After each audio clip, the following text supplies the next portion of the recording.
Alright guys, welcome back for game number 5 here in just a little bit between Socke and ShoWTimE. These two, it looked like Socke was going to be able to perform extremely well and move on with either a clean sweep or even a 3-1, but ShoWTimE's having none of that. He goes 2-2 after taking back maps 3 and 4. And now we get down to the final match in this best of 5. So GLGL to these guys in chat. Derelict Watcher will be our final map. And if there were ever a map for Zucker to play towards the mid game and then get some good favorable engagements for himself in open areas, it's Derelict Watcher that is that map. But have you noticed, in terms of how the series has gone on, how we've seen slight adaptations here from ShoWTimE, as the series has gone on, ShoWTimE has become more and more aggressive when it comes to that transition into the mid game, which I think is really, really cool from him, as he feels that, I think he feels that his opponent is very, very good when it gets to that mid game, when it gets to those decisions later on. But now, guys, we can jump into game number 5, as we have Socke and ShoWTimE. One final map to determine who moves on to the grand final here for the ESL Pro Series, Germany Winter 2013. Spawning down to the bottom left-hand corner, sat at 2 map wins. He is ATN Zucker. And also at 2 map wins in this best of 5, we have ESC ShoWTimE. It's the new versus the young. I mean, the new versus the old. The new versus the young is like new versus new. That doesn't really make any sense. But yeah, so we have our veteran versus our newcomer in terms of EPS final brackets. And ShoWTimE's really giving Socke a run for his money. Can ShoWTimE equalize things out? Can he get the, I suppose I can refer to it as a reverse all kill, but in essence it kind of is. If he goes down those 2 maps at the very beginning, and if he can win out this 3rd map, then that will be awesome. He's being very, very diligent, making sure that he's not going to get caught off guard. And one thing in PvP, of course, that can occur here is, yes, you can scout out all these locations, and generally that is enough to keep you defended and safe. There is sometimes weird little proxy gates up on the top of this ramp. But any further away than that, A, becomes very difficult for the aggressive player to really pull off because the Zealots just spawn too far away. And B, in general, ShoWTimE, any further than his main ramp, seemingly, he believes that he can deal with it very easily in relation to how he's building normally, as he does have his second gas up and running, 2 in each, whereas Socke has 3 in each. So we have Socke with the opportunity to get very, very tech heavy very quickly. And a lot of PvP in general now revolves around those heavy one-based tech plays up until the point where you go up against someone who's relatively mirrored to you, and then you just play it out from there. All right, so both players just going to end up scouting across. And that's one of the reasons that we see here. Socke, he's like, oh, I'm going to check at the top of this ramp, because this is one of those points that I was mentioning earlier is a threat. Whereas we see here, obviously, Mr. ShoWTimE has not. So, just second pylon being added, 3rd pylon added on, and ShoWTimE's going to come in here, get the pylon count. No, there's not too much craziness. It's like if you see a 2nd pylon, there can still actually be a 3rd pylon on the map, and that can be the Stargate potential location. But going in here and seeing a 3rd pylon that's the big sell, that nothing weird's going on here when it comes to playing against Zucker. Now ShoWTimE's going to opt for Stargate again. His last Stargate game looked really good. And Zucker, he's going to go for Twilight Council. And he's hiding this probe. Where are you hiding? This makes me think he's going to go for Dark Templars.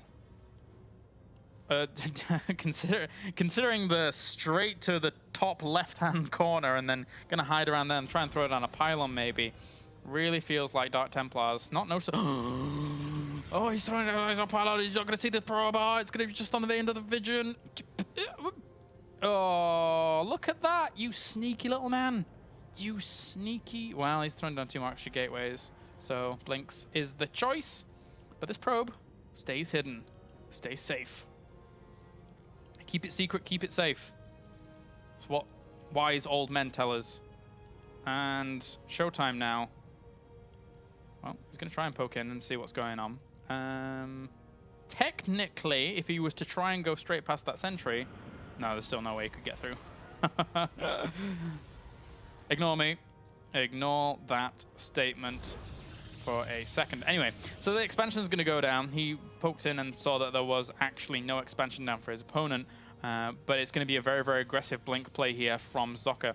He's actually added on a 4th gateway as well. So if this assault continues here from Zucker, I mean, this is Zucker. In the final game, it's 2-2 in a best of 5. This is Zucker saying, this is the best build that I think is going to move me on to the grand finals. It's the difference between 550 euros and the minimum of 1,500 euros. Oracle came in, didn't really get that much done. Only 2 workers. Blink Stalkers with progressively closer pylons are now going to start their assault. Robo is down for ShoWTimE, but he needs that out. He wants Immortals if he's going to have any chance of dealing with this. I mean, the Oracle knows exactly what's going on. It sees 4 gateways. It sees the Twilight Council. He knows this is a 4-gate blink play. So he has to be absolutely diligent and so careful about how he controls the defenses here, because the Stalker count is rising very aggressively here for Zucker. Army counts right now 24 to 21 as the Stalkers now move up. And see, well, they're going to get themselves a juicy pylon. That's going to supply block ShoWTimE. And he actually he actually has to engage with the Immortal. He can't leave the Immortal super exposed. He does bring it back to the back there. That's very, very nice. But he's trying to bring down the Robo facility. If he actually gets that, oh, very good control with the Blink Micro. He got the Robo. And now ShoWTimE he's constricted to only going for Void Rays whilst the Robo... He needs the firepower. He needs more firepower. Knowing that his opponent has Blink, he needs more firepower than just gateway units, and he's going to try and focus down that Cybernetics core. This is a really, really scary situation here for ShoWTimE. He's really, really pinned up against the wall. But the Void Ray will come out. Void Ray with charge and Immortal does provide a lot of firepower. He's going to get another Void Ray as well. Slowly, ShoWTimE is building up an army necessary to be able to push this away. But that's a lot of Blink Stalkers. A lot of Blink Stalkers. Good control once again here for Socke. Hasn't lost a Blink Stalker just yet. Doesn't even... Wow. Okay, just barely saved that on the very edge. And he's actually going to get the Cybernetics core. He needs to build a new one. Uh-oh.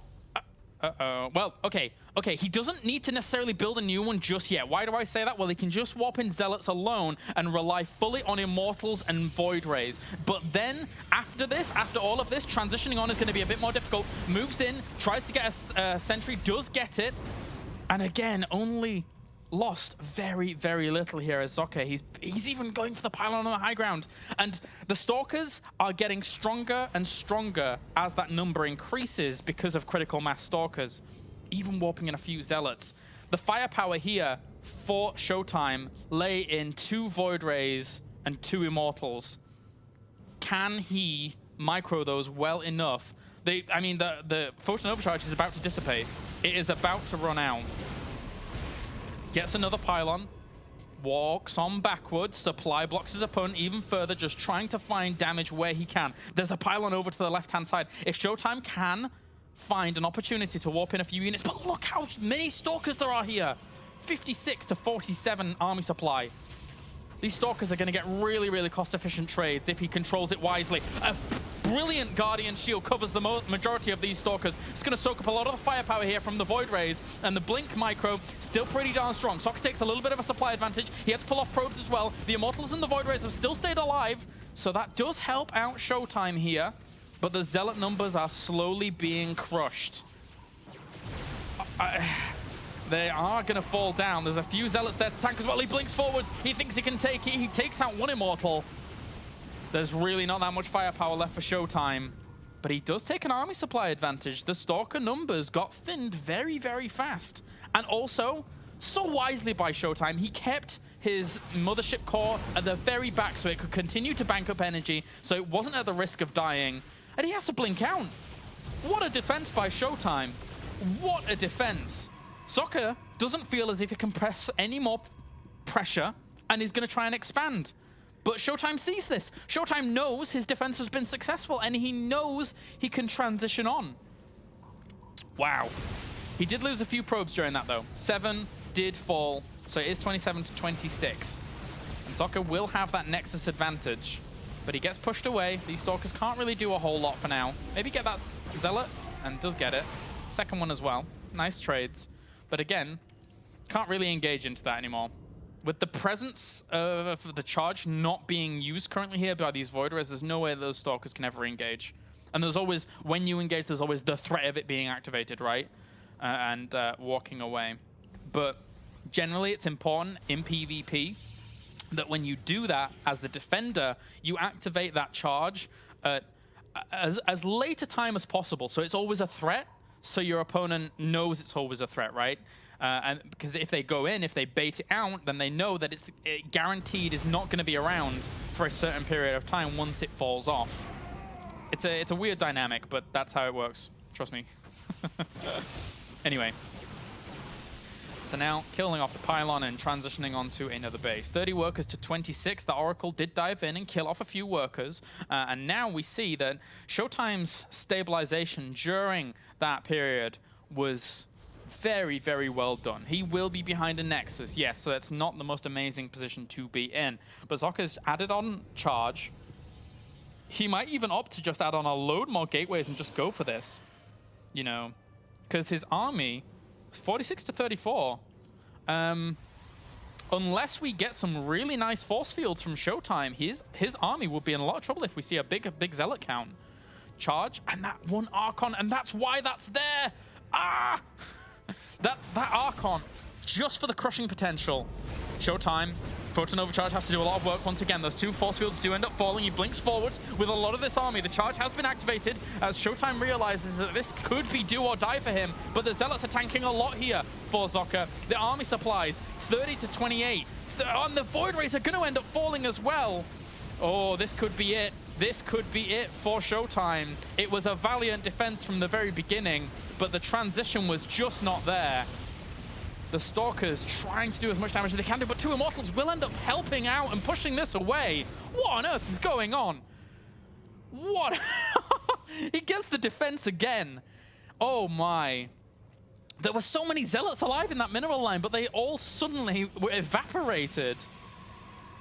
Zocke, he's not done. He looks to push once again. He looks to land the final killing blow. He's behind on probes. If ShoWTimE can hold this off, if he can hold it off, he can win. He's throwing down extra gateways at the front. I love this decision. Trying to choke up these locations against a heavier Zealot player.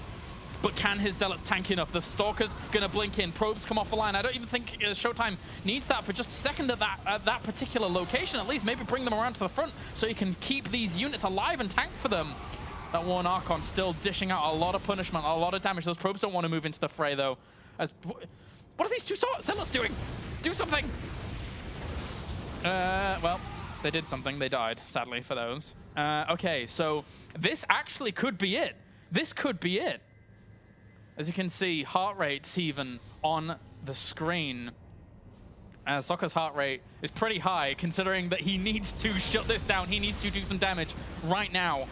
His transition is much harder than ShoWTimE's. ShoWTimE can easily play this out, as he has immortal numbers. He has immortal numbers, but Zocke's going to try and go for a bigger Archon count here.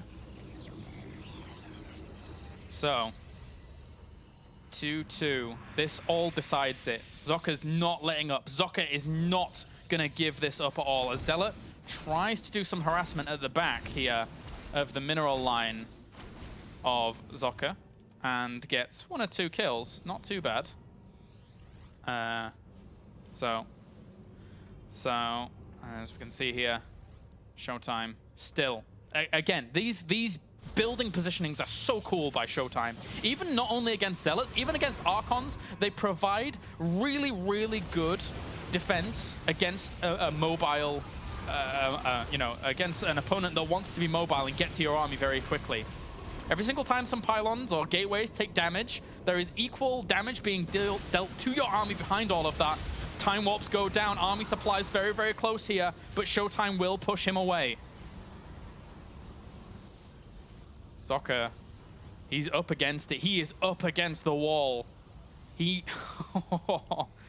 And now ShoWTimE feels that he has enough room to add on his own Templar archives. The one thing about this game is that Socke's continuing to pile on the pressure, but both players are going to be mined out in their mains pretty soon. Zocker's trying to transition on. He's actually adding on the Forge, so he can upgrade and keep going with this. But the double gases have been added at both of these naturals. So, and he's going to look to blink in with 4 Stalkers to try and do some harassment to the probe line. Unit counts 35 to 38 in favor of Socke. Will kill off some probes. I like the fact that the cybernetics car actually doesn't need to be powered unless he wants to go for air upgrades, and it hasn't been powered for the whole game. It's quite amusing, but whatever. All right, so Socke's just gonna fall back and try and take a 3rd base by the looks of things. He knows that he can't break this location, and for the most part, he can't break it because of this gateway and pylon. It sounds bizarre, but that's the truth. That's the truth of the matter. Socke has pylons littered all across the map. And the weird thing here is that now, because Socke committed so much to our assault, because he wasn't really transitioning so aggressively behind it, and because ShoWTimE has diversified his tech up, so he does have his Templar archives as well, once ShoWTimE realizes all these pylons across the map, if he finds them, he could kill those off and really cause Socke a bit of a big problem. Because he's starved. He's not really got the most amazing income. Every mineral is going to count here. And pylons dying is money that could be spent elsewhere. There's so many of them. There's 4 on the map right now. But I don't think he's going to find them too quickly. Maybe 1 or 2 down to the bottom, but these ones up to the north are going to be a bit harder to actually tackle. Walks on forwards and moves straight on back. Sees an aggressive pylon positioning here from ShoWTimE. ShoWTimE doesn't have charge, and that's one thing that I'm not a huge fan of in his composition. He does have a lot of force fields, yes, but in the end, they really don't matter that much because of the fact that there are these 5 Archons. So these sentries, their use for me going into an engagement is, I would argue, in hallucination. Because right now, Socke doesn't have an observer. As weird as this sounds, like, all of this energy, I would say, would be better spent on hallucination than anything else. Obviously, a Guardian Shield is a given, but then hallucination from that point on would be awesome. And ShoWTimE, he smells blood. And there we go. There's a few hallucinations, as they will lead the charge here. That's going to soak up a lot of damage, because, again, he doesn't know that they are not real. He does now, considering that they fall so quickly. But they still tank up some of the damage here for this engagement. Double time warps there, and that's going to slow down a lot of Socke's army. Oh, look at this. The army supplies are in favor of ShoWTimE. He is going to make this happen. There was a little bit of Zealot harassment at the back there, but this army looks just too strong here for ShoWTimE. More Zealots reinforcing. These 3 Archons down to the south are doing quite a lot of work for Socke, and they're evening the tide. But in the end, the army difference was very much in favor of ShoWTimE, but he didn't quite have the difference in firepower equal to the army supply because he had a lot of sentries in his army. And he's actually put himself in a really precarious position here. I'm not so sure he should have walked up. This is giving Socke, what is going on? This is giving Socke so much rush damage. Why did ShoWTimE go up there? Why did he go up? Oh, dear me. I'm sort of speechless. I was, but now I'm not. That should not have happened. Oh, ShoWTimE. He could have made this game work, but he gave Socke such an amazing, amazing position to engage the army into. He had no retreat path, nothing. And Zucker, he knows that. He knows that that was a brilliant, brilliant engagement for him. Look at the army supplies, 52 to 21. ShoWTimE now, on death's door, has to somehow deal with this army, has to somehow save his 3rd base. But how can you when you're sitting at such an army supply deficit? Zucker's taken full advantage of the position that ShoWTimE gave him. And look at this. I mean, the power here is too strong. It's overwhelming, one would say.